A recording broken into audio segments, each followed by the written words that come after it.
Hi everyone, my name is Mahwish Ahmed and I'm a Calgary-based artist, originally from Pakistan, Kamra, a small town near Islamabad, the capital of Pakistan. After doing KG up to grade 2 from Pakistan, we moved to the United Arab Emirates. From there, I did my main education of grade 3 up to grade 12, and I would rather call Dubai or United Arab Emirates as my home rather than calling Pakistan as my home. So my main memories and my main culture, everything got developed from the United Arab Emirates.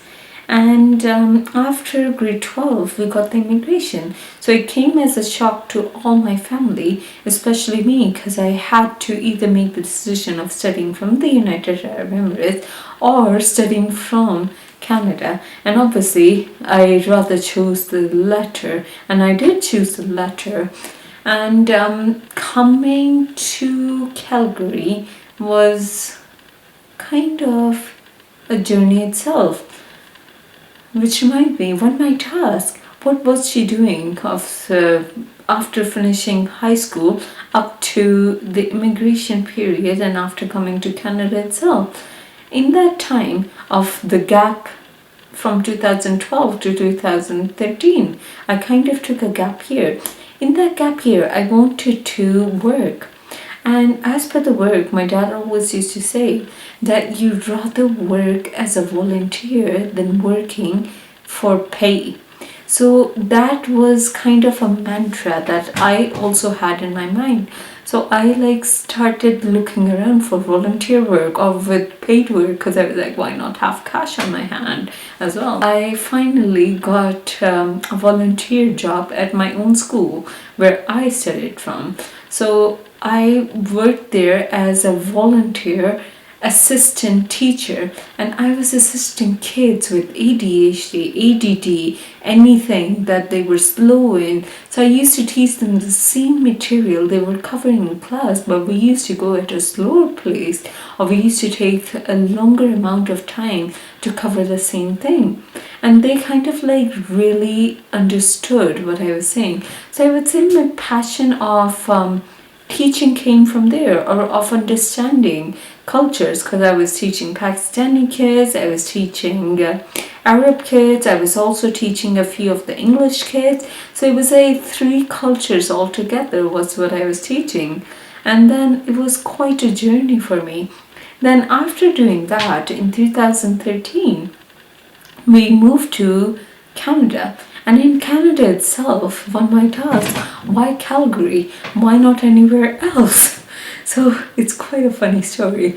I applied to universities in Canada itself. I applied to the University of Toronto, I applied to Rice, and I also applied to U of C, because those were the towns that my parents were familiar with. So I only got into the University of Calgary, and in the University of Calgary, I only got in as an undeclared major.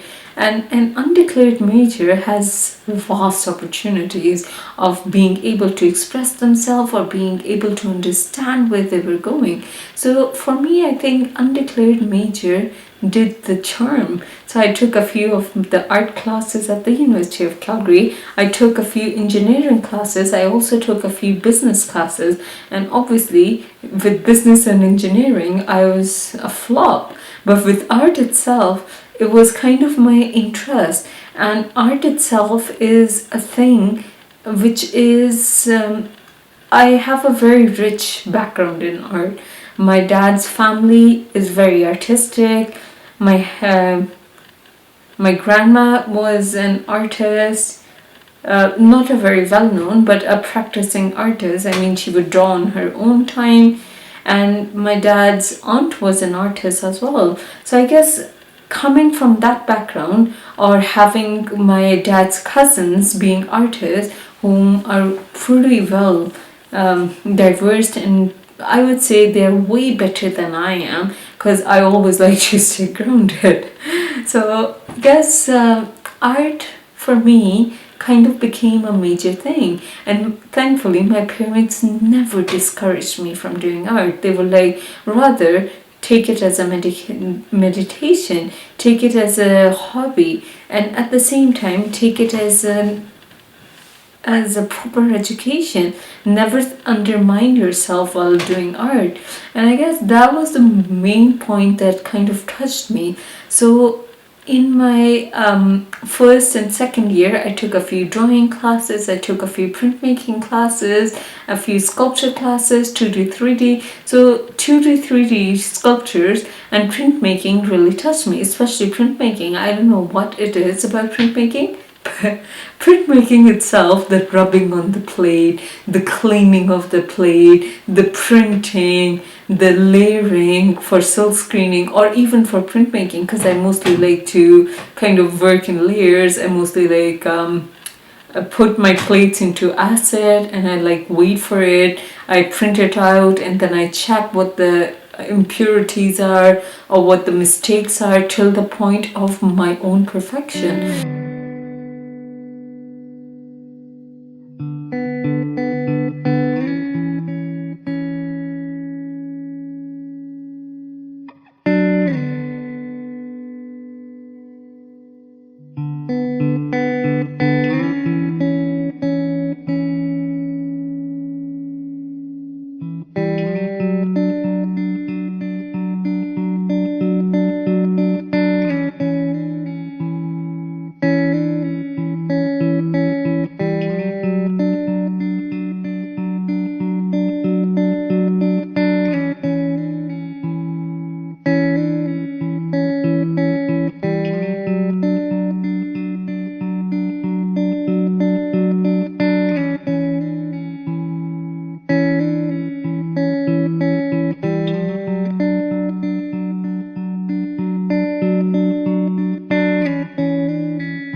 So I guess art for me became a meditation source. Other than prayers, art also became meditation. So it was something that kind of helped me understand the Canadian culture and to express my own cultural point of views through art. So I guess I have always kind of been expressing myself through art. I guess the brown skin, the veil, everything kind of derived together from the cultural background and all that. And it kind of came together as an art thing, which you will see later in my presentation, where I will be talking about the artistic qualities. Other than that, I guess my main things, which I did throughout my school life, were one, foremost, printmaking. Drawing never inspired me, to be very honest. I mean, I can draw, but I'm not a good drawer. Then photography inspired me. Then painting, but I do painting on my own basis. I never took painting classes, and I feel like paint should be something that a person can let go and feel into when they're feeling sick, when they're feeling emotionally happy, when they're feeling emotionally depressed. Everything can be expressed through paint or through art itself. And I guess sculpture itself as well, because sculpture gives a 3D form of what you're feeling or what you want to express. So for me, I never take one artistic practice as a main point. I mostly go about art as a combination of photography, videography, painting, but I never exhibit painting. Then printmaking, then sculpture. So all of them together make an installation, and that is how I feel my life is, an installation of different cultures. Even while making these sculptural works, I was again thinking of printmaking and how every mark kind of is an imprint on one thing to another. And resin to me is an element which is so sacred. The way that resin kind of heals the trees, the leaves, everything. So resin for me was kind of a point of healing myself and my process of traveling from the United Arab Emirates to Canada, and it was kind of a new beginning for me.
My aim for this desert tone veil was again to kind of embark onto a journey onto the next step of life.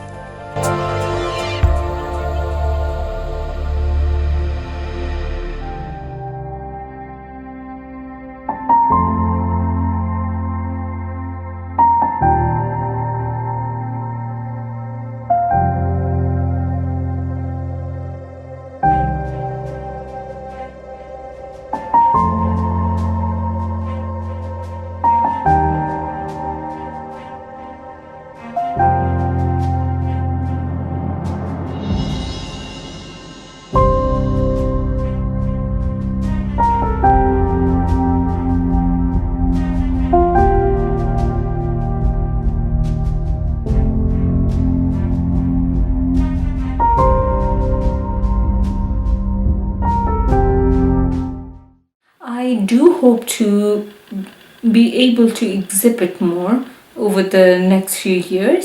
And as I am a housewife, I am married. I got married 2 years ago, and thankfully my husband himself and his family are very artistic and very supportive. As for the projects for the future, I do keep applying around, and I apply around for volunteer basis. I do give to charities my art and all that at the mosque we go to.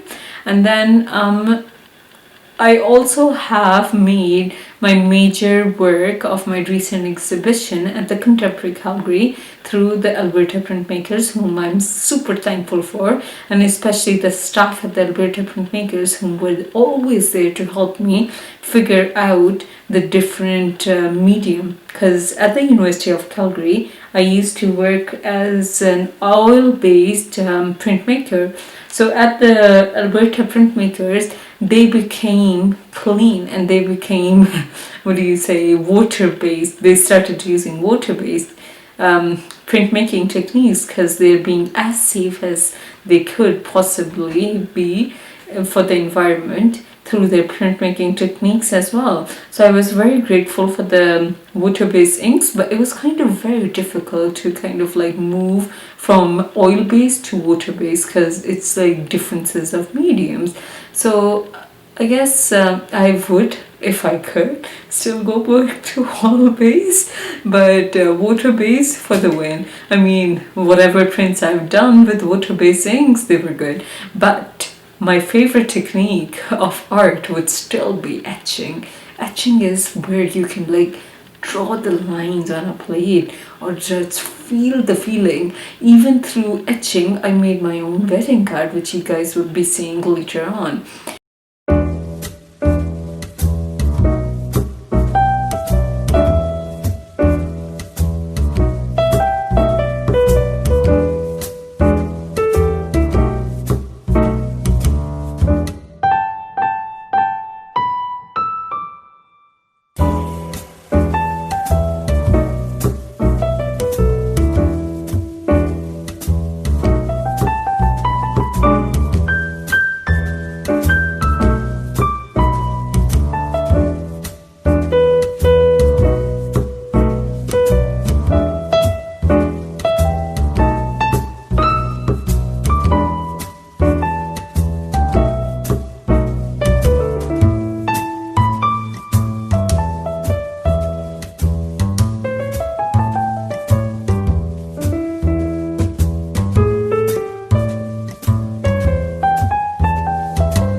I am resonating and understanding. So as you can see, a lot of lines on this, a lot of texture on it. And as you guys can see in the second picture, the picture is quite dark, and the reason for that is because I had to go through the process of biting the plate several times because I just couldn't get the rich texture of the print and the rich texture of the feel of the print itself. So I wanted the print to be 2D, but at the same time I needed it to be 3D. I needed to have a 3D feel in it. So after doing the first part, which was a beautiful gateway to heaven, I would say, for me, I needed an entrance. I needed to see what was beyond it. After the passage, after the I guess magnificent mystery print, I needed to have something in it. I mean, a blank thing was kind of like a void passage for me. So I kind of like drew a empress inside that beautiful arch. And arches have always inspired me as they are a very traditional Islamic tradition. For the next imagery, as you guys can see, that the imagery itself has come together. So I needed an arch above it, and I needed something inside, kind of a room, kind of a passage, kind of an entrance into the magnificent life of the Mughal mystery. In the next imagery, you guys can see that I have kind of created doorway. So that doorway was my kind of illustration of opening the void space and showing what the mystery inside is. You guys can see that this actually is the illustration that I always used to get when I used to visit Lahore Mughal architecture. So in this imagery, you guys can see that drew out a truck and I started playing around with a few colors. I started printing red, blue, then I went on about golden, black and white. Yeah. The first imagery is me trying to understand or trying to remember the rickshaw itself, or me embracing the fact that I had lived as a kid in such a beautiful culture and such a rich culture. So over here, portraying the patterns of the Mughal architecture, the flowers they use, the pink color, the gold color, the black, like they use every color, is basically a bride. Colors they have on, the colors they use in their dresses. So this was the one thing which I felt like was a part of my identity, so I needed to express that. This work was my take on the grotesque architecture of the contemporary Calgary exhibited on January 2020.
And I guess I'm very thankful to the staff at Alberta Printmakers, my professors at the university, my wood technicians at the University of Calgary. So yeah, that is me. Thank you.